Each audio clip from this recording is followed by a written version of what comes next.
If you're a striper angler, you know the talk around regulations is always heating up. Well, today we're going to break down one of the biggest new management ideas being talked about, wave closures. Okay, let's just dive right in. At the end of the day, this is really the fundamental question that's driving every single one of these decisions. It's this super delicate balancing act between making sure striped bass are around for the future and protecting the sport, the traditions, and the businesses that depend on fishing. All right, so to really understand these new closure ideas, first we got to get on the same page, the same calendar that the regulators are using. And for them, the year isn't really broken down into months. It's broken down into something called waves. So what on earth is a wave? It's actually pretty simple. It's just a standard 2-month block of time. Think of it as the official way they schedule and manage the entire striped bass season. It's how they create one single consistent system for management all up and down the coast. And here it is, this is the whole year laid out for you. It's broken down into 6 pretty easy to follow waves. Now wave 3, that's May and June, that's a super critical time for spawning and migration.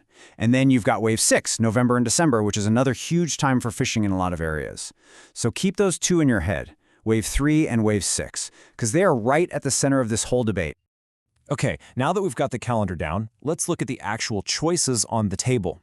Regulators, and really all of us anglers, are basically looking at a fork in the road when it comes to when these closures are going to happen. So here are the 2 main paths. The first option is the single wave closure. This one packs all the disruption into a short 2-week hit during that critical spring season. The thinking is, hey, let's just get the pain over with fast. Then you have the second option, the dual wave. This is a longer total closure. We're talking a full 30 days, but it splits the impact. It's split between that spring run and the late fall season. So this spreads out the economic hit, sure, but it also means 2 different prime fishing times get affected. But of course, it gets even more complicated. It's not just about when the fishery is closed, it's about how it's closed. The very definition of closure is also being debated, and this has huge implications for what you can and can't actually do when you're out on the water. And this is where things get really interesting. Because closed can mean 2 totally different things.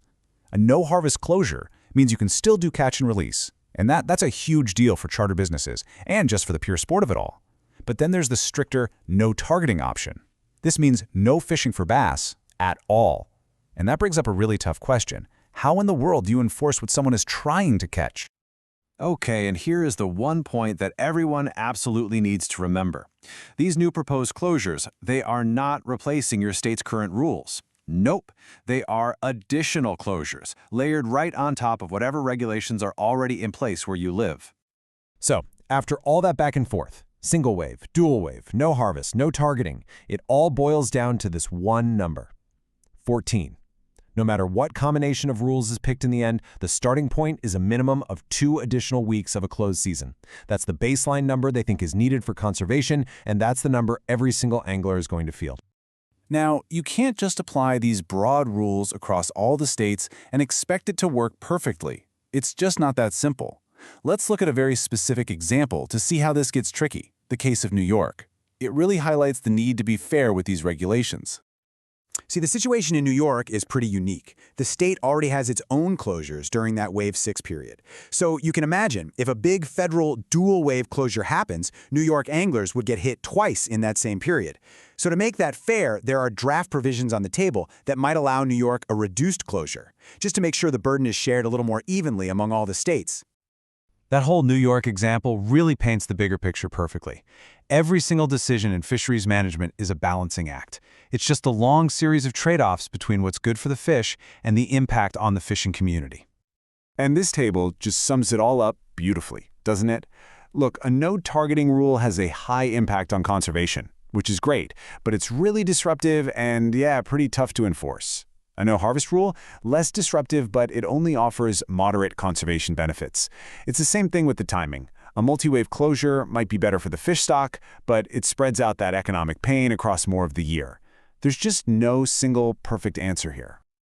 So in the end, it all comes back to this one core idea. The goal isn't to stop fishing altogether, not at all.